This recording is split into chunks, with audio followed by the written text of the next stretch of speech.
Okey, kepada yang ada ni. Okey, sementara menunggu yang lain, cikgu akan buat di sini secara imbas kembali pembelajaran kita yang lepas. Okey, kalau kamu tengok di bab 2 ini, okey, bab 2 ini semuanya dia berkaitan dengan kebangkitan nasionalisme. Sekejap ah.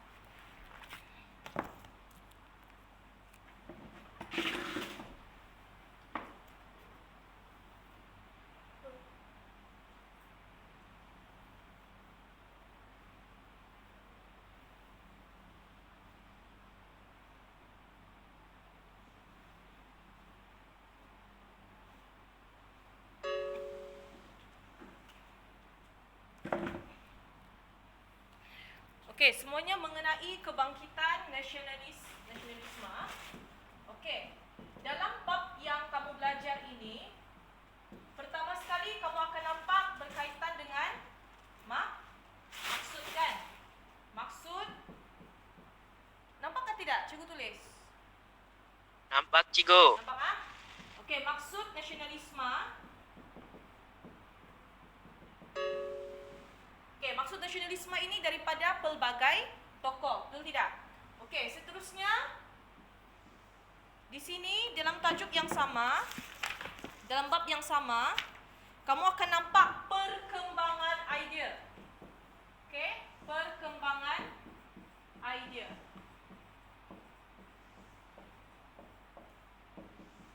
Perkembangan idea nasionalisme.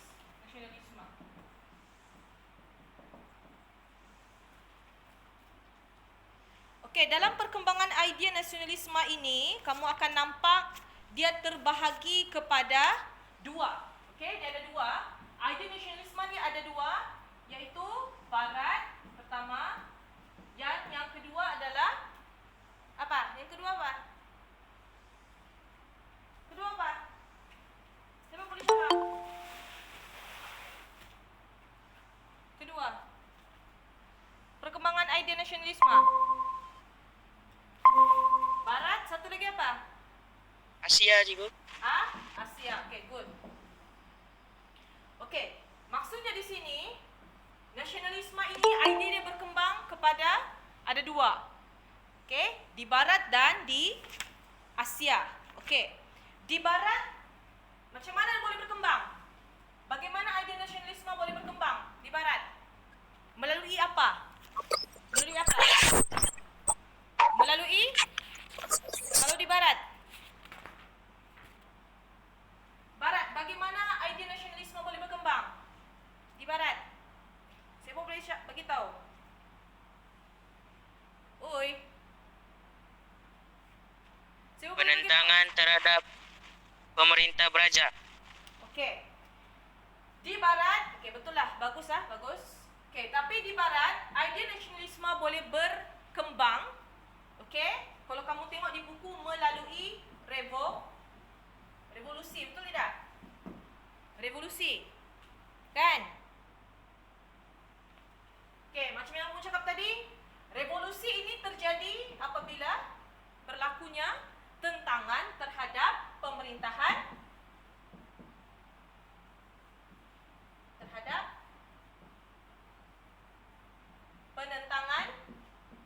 tentang terhadap pemerintahan beraja.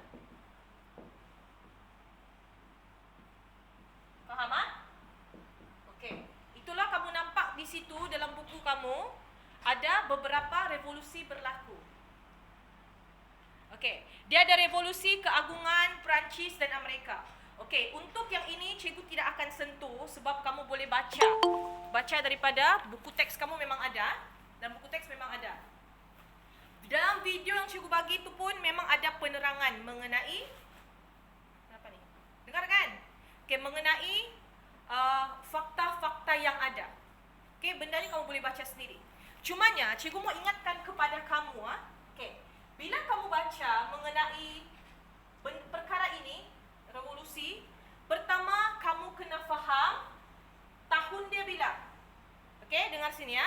Untuk perkembangan idea nasionalisme di Barat, untuk setiap revolusi ini, revolusi keagungan, revolusi Amerika, revolusi Perancis, Pertama, kamu kena tahu apa punca. Apa punca berlakunya revolusi. Faham? Apa punca berlaku revolusi? Kedua, siapa?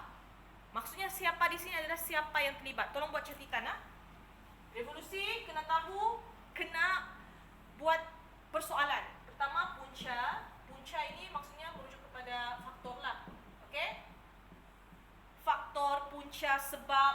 Kemudian siapa? Siapa yang terlibat? Okey, siapa yang terlibat? Contohnya kita tengok revolusi keagungan di England. Okey, 1688. Okey. Apa punca revolusi keagungan? Yang macam ni yang cikgu sudah suruh kamu buat garisan kan? Buat garis isi-isi penting, betul tidak? Okey. Punca disebabkan pemerintahan Raja James II membelakangkan parlimen semasa menggubal undang-undang. Itu sudah jadi punca. Jadi kamu boleh buat catatan. Ini supaya kamu faham jalan cerita dia. Lepas tu siapa? Siapa yang terlibat dalam revolusi tu? Dalam revolusi keagungan, siapa yang terlibat? Siapa? Siapa yang terlibat dalam revolusi keagungan? Kamu ada buku kan dengan kamu kan? Siapa? Oh. Siapa? Revolusi keagungan. Glorious Revolution. Nama revolusi. Aku tanya siapa? Siapa yang terlibat dalam revolusi keagungan tu? Siapa?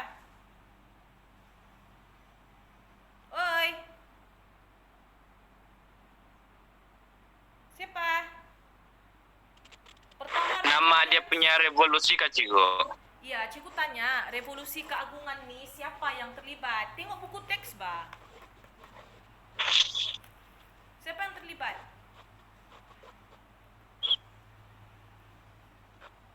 Raja James. Oh.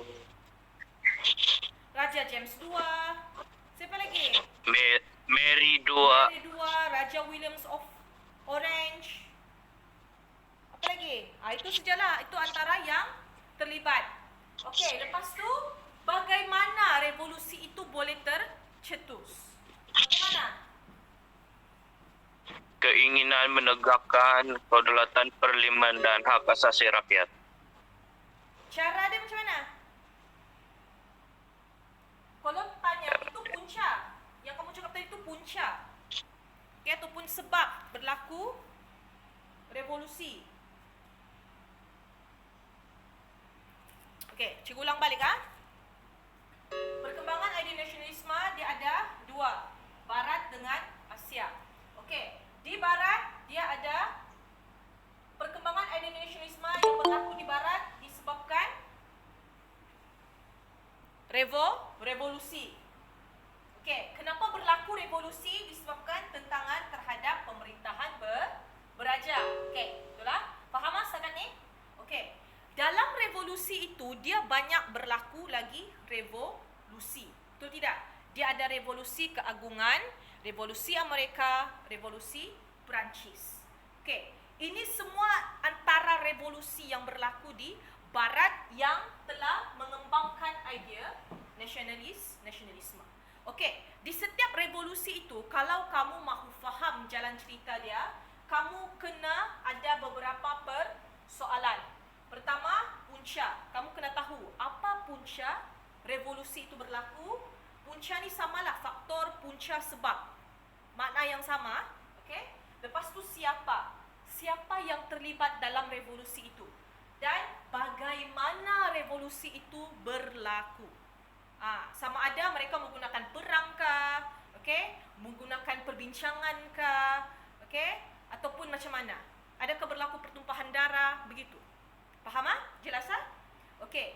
Jadi semua persoalan ini kamu kena apply pada setiap revolusi supaya kamu faham apa yang berlaku dalam revolusi itu. Jelas? Jelas ke tidak? Oi, jelas ke tidak? Jelas. Okey, seterusnya kita tengok kepada Asia. Okey, Asia pun sama juga. Perkembangan nasionalisme di Asia, dia ada beberapa negara kan? Dia ada India, China, Jepun dan Uthmaniyah di Mesir. Okey, kalau sama juga benda yang sama, kamu kena tahu apa dia punca, siapa, bagaimana. Persoalan ini kena tahu. Okey? Macam yang cikgu terangkan tadilah. Punca, faktor ni sama. Siapa, bagaimana. Okey? Dan kamu kena tahu jugalah dia punya bila. Bila tarikh berlaku.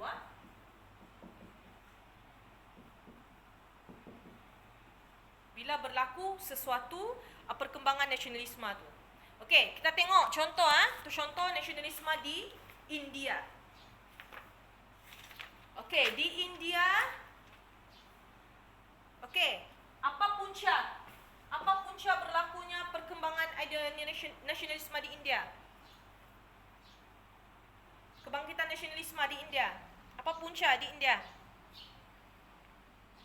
Oi, apa punca di India?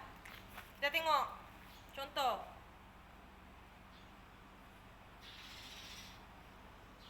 Bagaimana boleh munculnya nasionalisme di India? Punca dia apa? Punca?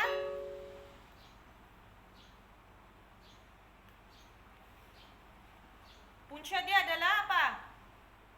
Dasar? Punca dia apa? Dasar imperialisme British. Okey, itu punca dia kan? Okey, siapa yang terlibat dalam nasionalisme di India? Siapa? Brahmo, Samaj dan Arya Sama. Termasuk dengan pihak British lah. Okey, itu pun antara orang yang terlibat. Okey, bagaimana mereka menjalankan nasionalisme itu, kebangkitan nasionalisme? Bagaimana? Mereka buat apa? Menubuhkan pertumbuhan politik. Okey, menubuhkan pertubuhan. Pertubuhan apa? Politik. Politik. Contoh pertubuhan politik apa? Kongres Kebangsaan India atau Indian National Congress. Lagi? Lagi apa? Liga Muslim. Liga Muslim. Okey, bila yang kamu nyatakan tu tadi? Bila berlaku? 1906. Okey, itu Liga Muslim. Kongres Kebangsaan India 1885. Okey, dan sebenarnya banyak lagi lah. Contohnya lagi Kebangkitan Rakyat Tempatan dalam Dahagi India 1857. Jadi, maksudnya di sini bila kamu begitu juga yang kamu akan buat kebangkitan nasionalisme di negara-negara yang lain. Contohnya macam China, okey, Jepun dan Empayar Uthmaniyah. Okey, faham Jelas Okey, cikgu bagi kamu begini ni supaya kamu faham jalan cerita dia. Okey, tinggal kamu buat catatan saja apa yang kamu boleh perolehi daripada pembacaan. Sebab kadang-kadang kamu baca tapi kamu tidak tahu apa yang kamu baca. Jadi bila kamu baca, kamu pastikan ada persoalan yang cikgu cakap tadi. Jelas Okey, perkembangan idea nasionalisme ini bukan sahaja di barat Asia, dia ada lagi satu Asia Tenggara. Okey, ingat negara-negara Asia ini banyak. Okey, dia ada Asia Timur, Asia Selatan, Asia Tenggara dan banyak lagi lah. Okey, itu terbahagi kepada beberapa negara Asia. Okey, yang kita tengok tadi negara Asia tu dia umum. Okey, umum. Dia ada India, Jepun, apa lagi? Mesir. Okey, negara-negara Arab ni ini semuanya adalah negara Asia. Okey, Asia Tenggara pula adalah dia fokus kepada negara-negara yang sekitar kita. yang dekat dengan kita, dekat dengan Malaysia, senang cerita. Okey, Asia Tenggara ni. Kenapa? Contohnya macam Myanmar, Vietnam, Filipina, Indonesia, okey, Thailand.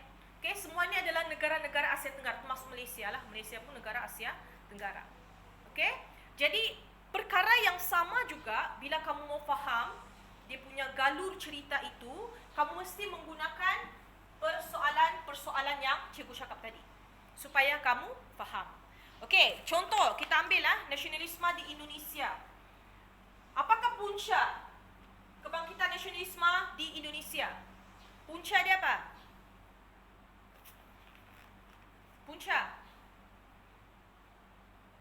Punca dia apa?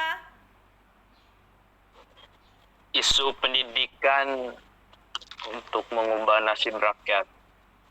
Okey. Inikah? Dia punya punca kebangkitan nasionalisme itu adalah isu pendidikan untuk mengubah nasib rakyat akibat dasar penjajah Belanda. Itu punca dia.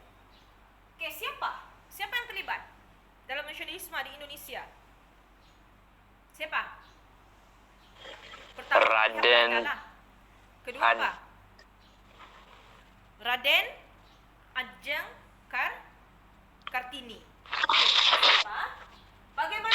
Bagaimana nasionalisme itu dijalankan? Bagaimana mereka melaksanakan kebangkitan itu untuk menentang pihak luar?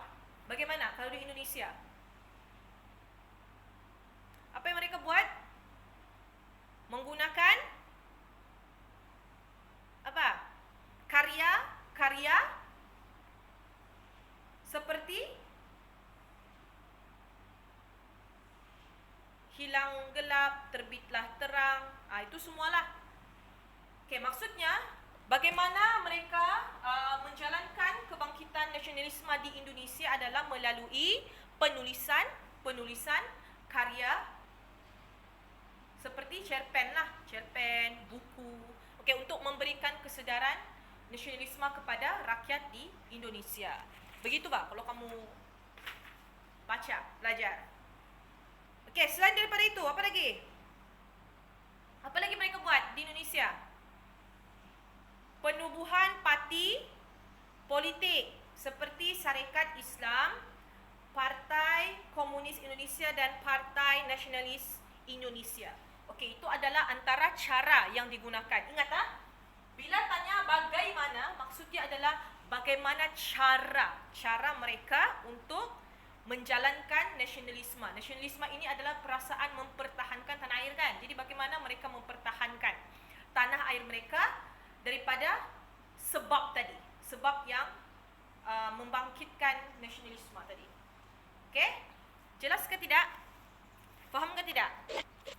Okey, begitu Jelas. juga kamu jelaskan untuk nasionalisme di negara-negara Asia yang lain lah.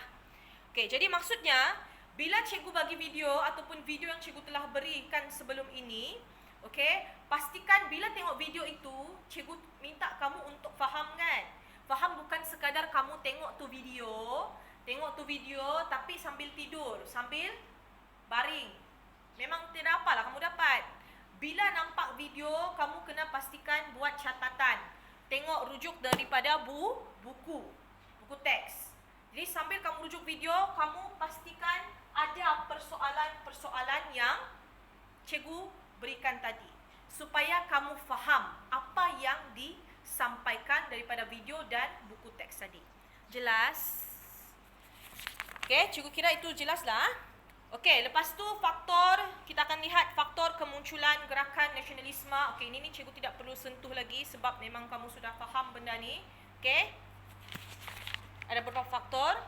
Dan yang seterusnya kita akan lihat perkembangan nasionalisme. Okey, ini yang cikgu sentuh tadilah pasal berkaitan peranan golongan intelektual.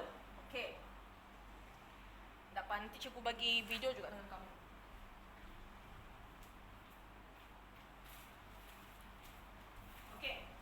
Sekarang ini, cikgu akan tunjukkan kepada kamu bagaimana untuk menjawab esei.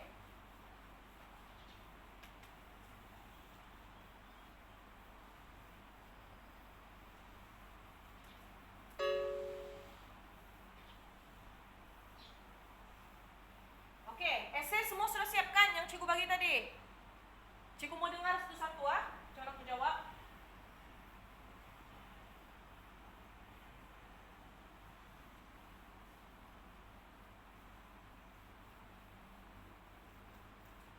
Okey, soalan esei tadi adalah, siapa boleh baca soalan esei yang cikgu bagi tadi?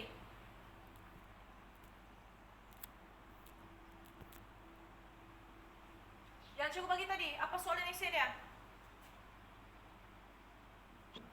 Jelaskan Okey, jelaskan. 3 peranan golongan intelektual. 3 peranan golongan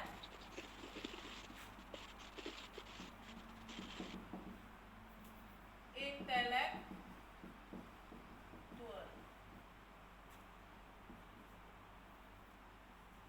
Okey, jelaskan 3 peranan golongan intelektual. Okey, kamu nampak soalan jelaskan, betul tidak? Okey, tak kira lah jelaskankah, huraikankah, semua mempunyai maksud yang sama. Okey, jelaskan di sini maksudnya kamu kena apa? Buat penjelasan lah, kan? Bukan nyatakan Kalau nyatakan kamu bagi tahu je apa peranan dia. Contohnya adalah mungkin peranan dia menyebarkan kesedaran nasionalisme dan sebagainya. Okey, sekarang ni dia minta jelaskan 3 peranan golongan intelektual. Okey, dengar sini tengok betul-betul. Jika ini adalah soalan esei, bukan jika lagi ini memang soalan esei. Okey, soalan esei. Contohnya lah, markah dia di sini adalah cikgu bagi 6 markah. Okey? 6 markah soalan. Untuk soalan ini 6 markah. Maksudnya di sini kamu kena cukupkan isi kamu ini kepada berapa? 6 fakta lah ataupun 6 isi untuk memperolehi 6 markah. Betul tidak? Betulkah tidak? Ya. Nampakkah kamu tu tulisan cikgu? Nampakkah tidak? Ada berapa?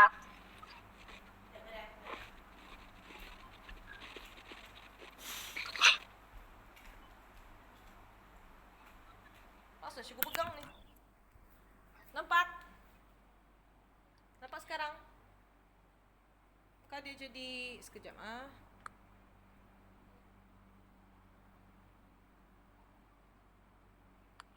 Macam mana kita mau kasih terbalik dia punya kamera ni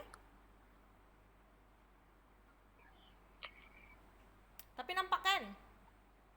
Apa yang cikgu tulis sana? Nampak. Okey Jelaskan 3 peranan golongan intelektual. Okey, sekarang ni cikgu mau dengar jawapan kamu. Okey, mula dengan siapa yang ada di sini ni? Okey, Ain Syakira. Belum siap. Belum siap. Belum siap? Cikgu minta siapkan sebelum kita buat Google Meet kan? Okey, Charlio. Antara peranan golongan intelektual Okey. ialah pertama intelektual pendidikan agama menjadikan agama Islam sebagai asas kemajuan. Okey. Seterusnya. Selain itu, Apa silap cikgu. Tadi isi 1 menjadikan Agama agama Islam sebagai asas kemajuan. sebagai asas kemajuan. Okey. Lagi? Baik.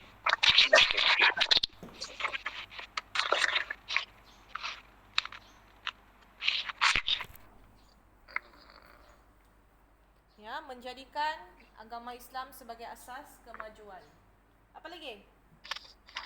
Selain itu, penubuhan madrasah oleh kaum muda. Penubuhan madrasah dari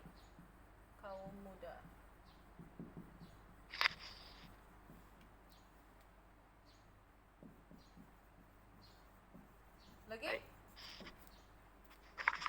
Kedua, intelektual pendidikan Inggris.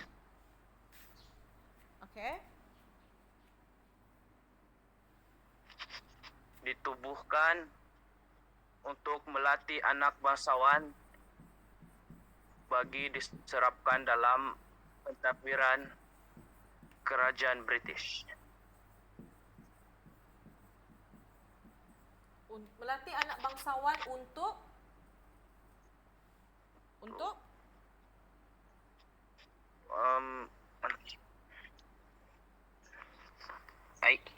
Tulisan pun tak boleh baca. melatih anak bangsawan untuk Diserapkan dalam pendidikan kerajaan British. diserapkan dalam pentadbiran British, ha? Ya.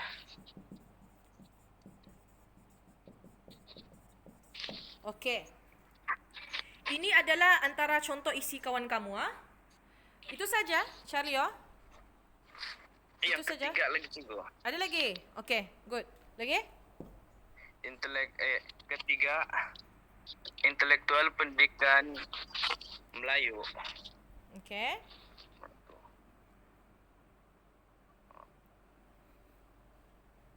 Meniupkan kesedaran dalam kalangan pelajar sehingga lahir ramai tokoh penulis dan nasionalis. Meniupkan kesedaran dalam kalangan pelajar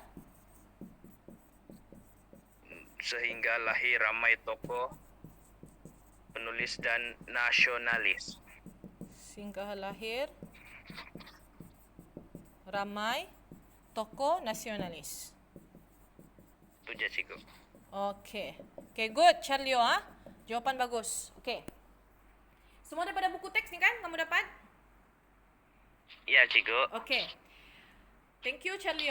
Okey, di sini kita sudah ada isi, ya. Okey. Okey, kita padam dulu ni, ya, markah ni, padam markah. Bila cikgu dengar tadi jawapan Charlie, sangat bagus, sebab itu adalah penulisan esei. Sebab kenapa? Pertama tadi Charlie dia ada cakap antara peranan golongan intelektual. Sebab bila kamu menulis esei, okey, bila kamu menulis esei, okey, dalam tulisan esei kamu itu, dia pertama sekali kamu kena respon kepada kata tugas. Okey, kata tugas ini. Contohnya lah, kalau dia minta peranan ataupun punca kebangkitan nasionalisme ke, okey, kalau dia minta apakah kesan kebangkitan nasionalisme, kamu kena respon dulu soalan bila kamu mahu buat esei. Contohnya, dalam keadaan ini adalah kamu nampak di sini soalan dia minta peranan golongan intelektual, kan? Betul tidak? Soalan ini bersifat umum. Dia tidak ada cakap peranan golongan intelektual berpendidikan Inggeris, tidak ada. Soalan ini umum. So maksudnya kamu boleh bagi apa-apa jua peranan golongan intelektual. Okey, kalau macam Charlie tadi dia bagi spesifik. Okey, contohnya macam golongan Inggeris, apa dia punya peranan. Okey, dia bagi macam tu pun boleh, tidak ada masalah sebab soalan dia berbentuk umum. Jadi, di sini kamu nampak ada sudah jawapan, kan? Ini adalah isi. Jadi bila kamu menulis soalan yang berbentuk esei, pertama sekali jangan guna point form. Ini yang cikgu bagi senaraikan jawapan saja. Tapi bila dalam esei, penulisan jawapan berbentuk esei, jangan ada point form ini. Tidak boleh. Mesti buat dalam bentuk esei pendek ataupun karangan pendek lah. Okay, lebih kurang macam satu soalan tu mungkin dalam setengah page tu lah, setengah page ataupun 5 baris ayat. Okey, macam mana mau tulis? Pertama, kamu kena bagi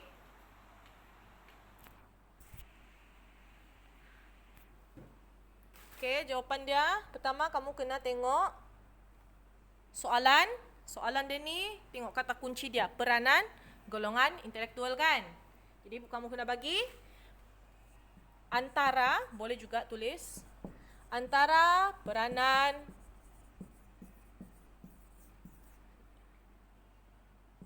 golongan and intelektual ialah, okey, nampak ah? Kamu kena mula kamu punya esei begini. Sebab ketika pemeriksaan kertas, okey, ataupun pemeriksaan jawapan dalam bentuk esei, kalau jawapan kamu tidak ada respon, kata tugas dan ataupun dalam bentuk poin-poin begini, kamu akan kehilangan markah walaupun jawapan kamu betul. Ingat ah? Sebab contohnya kamu cakap begini ya. Antara peranan golongan intelektual ialah pertama kena ada penanda wacana. Okey, pertama. Nampak? Mesti dia ada penanda wacana. Nak kiralah ada ialah, pertama, kedua, ketiga dan seterusnya. Okey. Tengok di situ. Antara peranan golongan intelektual ialah pertama, masukkan isi. Isi kamu ni adalah fakta kamu tadilah. Okey, contohnya macam tadi ni, antara peranan golongan intelektual ialah pertama, masukkanlah isi ni. Menjadikan agama Islam sebagai asas kemajuan. Letak titik. Okey? Lepas tu, sudah isi pertama tadi titik, kamu boleh guna juga kedua. Ataupun mungkin seterusnya. Atau mungkin selain itu. Di samping itu, boleh. Yang penting kena ada penanda wacana. Okay, ini yang paling simple lah cikgu bagi. Pertama, kedua, sebab supaya kamu mudah ingatlah. Boleh juga guna selain itu, di samping itu, seterusnya. Macam BM. Okay? Okay, kedua. Tulis. Isi lagi lah. Penubuhan madrasah daripada kaum muda. Titik. Itu isi kedua. Jadi dapat sudah satu markah kan? Jadi kamu ada 2 markah. Seterusnya. Apa isi kamu lagi? Mungkin ini. Melatih anak bangsawan untuk diserapkan dalam pentadbiran British. Ini isi yang ketiga. Dapat sudah 1 markah. Okey. Lepas tu, di samping itu. Ataupun mungkin keempat, meniupkan kesedaran dalam kalangan pelajar sehingga lahir ramai tokoh nasionalis. Okey, dapat sudah isi yang keempat. So, total markah ada 4 markah. Faham? Faham ke tidak? Jelaskah? Jelas. Semua? Jelas ah? Hairi, jelas ke tidak? Jelas, cikgu. Faham ah? Ain? Ain? Jelas cikgu. Okey. Yang lain pun faham ah? Begitulah kamu bila jawab soalan yang berbentuk esei. Okey, dia mesti ada dia punya respon kata tugas. Lepas tu mesti ada penanda wacana. Sebelum kamu mula isi tu mesti ada. Pertama, kedua, seterusnya, selain itu, di samping itu dan seterusnya. Faham ah? Jelas ah? Jelas? Jelas. Jelas. Jadi maksudnya cikgu rasa ini tidak ada masalah sudah. Kamu boleh faham benda ni. Jadi bila cikgu berikan kamu tugasan lagi selepas ini berbentuk esei, kamu sudah boleh buat. Okay, sebab jawapan ni semuanya ada dalam buku teks ni. Tidak ada masalah. Tak payah tulis apa ni?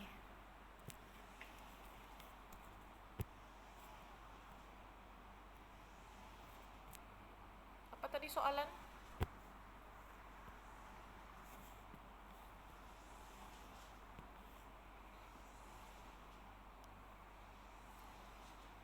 Jelaskan 3 golongan intelektual. Tak payah tulis intelektual berpendidikan Melayu, English dan agama. Okey. Ada kawan tanya, tidak perlukah tulis intelektual berpendidikan Melayu, Inggris dan agama? Okey. Boleh juga tulis, boleh juga tidak. Sebab soalan ini dia minta peranan golongan intelektual So jawapan kamu itu boleh pelbagai. Sama ada peranan golongan berpendidikan Melayu kah, Inggeris kah, agama kah, boleh. Tidak ada masalah. Mana-mana jawapan boleh. Tetapi ya, contoh, dia minta soalan, jelaskan 3 peranan golongan intelektual berpendidikan Melayu. Maksudnya kamu kena bagi jawapan fungsi ataupun peranan golongan intelektual berpendidikan Melayu. Jelas? Jelaskah tidak, Nazri? Jelas? Oi, kenapa tak ada suaramu ni? Jelas Okey. Kalau soalan begini, dia tidak perlu kamu bagi spesifik mana satu pendidikan Inggeris kah dan sebagainya. Tidak ada masalah. Okey, contohnya macam ni boleh juga kamu cakap dalam jawapan kamu. Pertama, golongan berpendidikan Inggeris melatih anak bangsawan untuk diserapkan dalam pentadbiran British. Boleh? Tidak ada masalah. Boleh juga.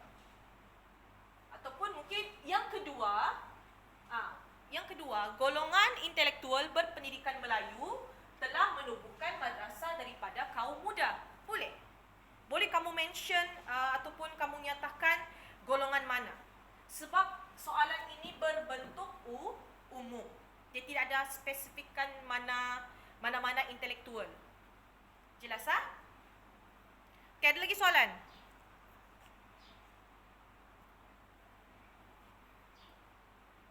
Okey. Jadi cikgu rasa itu sahaja bila kamu mau menjawab nanti soalan yang berbentuk esei Dan next nanti kita akan pergi lagi ke tajuk yang seterusnya lah. Okay, yang ini cikgu mau terangkan kepada kamu saja untuk bagaimana menjawab soalan yang berbentuk esei. Dan video ini cikgu akan bagi dengan kamu lah, dalam setengah jam sudah video ni. Okay? Jadi cikgu kira ada soalan? Ada soalan? Tiada.